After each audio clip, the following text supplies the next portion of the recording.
کرتا ہے تو مولا تو مجھے معاف فرما دے، اللہ سے یہ دعا کرو۔ اور حضرت ابی ابن کعب، کبھی کبھی کچھ لوگ سوچتے ہیں کہ یار اتنے اقوال ہیں کہ اس دن شب قدر، اس دن شب قدر، اس دن شب قدر، شب قدر ہے کس رات کو؟ تو حضرت ابی ابن کعب قسم کھا کے کہتے ہیں، قسم کھاتے تھے، وہ قسم کھا کے کہتے تھے کہ شب قدر 27ویں رات کو ہی ہوتی، یعنی 27ویں تاریخ کو ہی شب قدر ہوتی رمضان شریف کی۔ ایک مرتبہ فاروق اعظم رضی اللہ تعالیٰ عنہ نے صحابہ کرام جو بہت پڑھے لکھے صحابہ تھے ان کو جمع کیا، اور جمع کر کے وہ کہا کہ بتاؤ شب قدر کب ہوتی ہے؟ کسی نے کوئی کہا، کسی نے کچھ کہا، کسی نے کچھ کہا، کسی نے کچھ کہا۔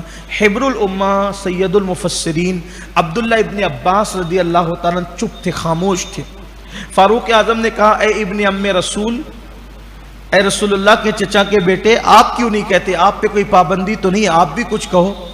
تو انہوں نے فرمایا امیر المومنین، شب قدر 27ویں کو ہوتی، 7ویں رات کو ہوتی ہے، کیونکہ اللہ کو 7 کا عدد بہت پسند ہے۔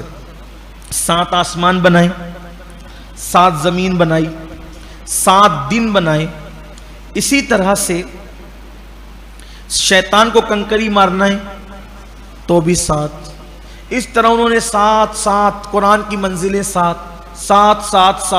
کی بہت انہوں نے باتیں بتائی، اور پھر فرمایا ان سب کو دیکھتے ہوئے مجھے لگتا ہے کہ شب قدر جو ہے وہ 27ویں کو ہوتی ہے، یعنی 7ویں رات کو ہوتی ہے، آخری عشرے کی 7ویں شب کو ہوتی ہے۔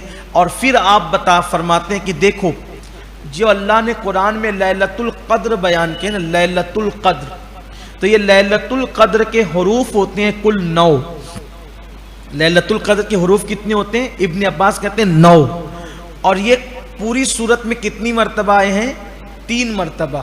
تو اگر 9 کو 3 سے ضرب دیا جائے تو کتنے ہو جاتے ہیں؟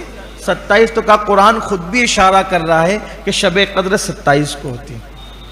اور ایک اور خوبصورت بات کسی نے کہی، اللہ کے بندو کسی بھی رات کو قدر کے ساتھ عبادت کر لے، وہ رات تیرے لیے شب قدر ہے۔ جس رات کی تو قدر جان لے وہ تیرے لیے شب قدر ہے۔ تو اس رات کو ہمارے بزرگوں نے بڑی عبادت کی ہے، اور یہ رات قسمتیں بدلنے کی رات ہے، یہ رات قسمت تبدیل ہونے کی رات ہے، یہ رات فرشتوں کے نزول کی رات ہے، یہ رات جبریل علیہ السلام کے نازل ہونے کی رات ہے۔ اس لیے اس رات میں اللہ کی کثرت سے عبادت کریں، دعائیں کریں، اپنے لیے کریں، پوری امت کے لیے کریں، پوری قوم کے لیے کریں، جتنا ہو سکے اللہ کی عبادت کریں، اور خاص طور پہ رات کے آخری حصے میں خوب گڑ گڑائیں، اپنے گناہوں کے حوالے سے خوب معافی مانگیں، کیونکہ اللہ کو تسبیح کی آواز سے زیادہ گنہگاروں کے رونے کی اور بلکنے کی اور آہو بکا کرنے کی آواز پسند ہے۔ اس لیے 2 آنسو کم سے کم اللہ کی بارگاہ میں جو ہے وہ سوگات کے طور پر ضرور پیش کر دیں۔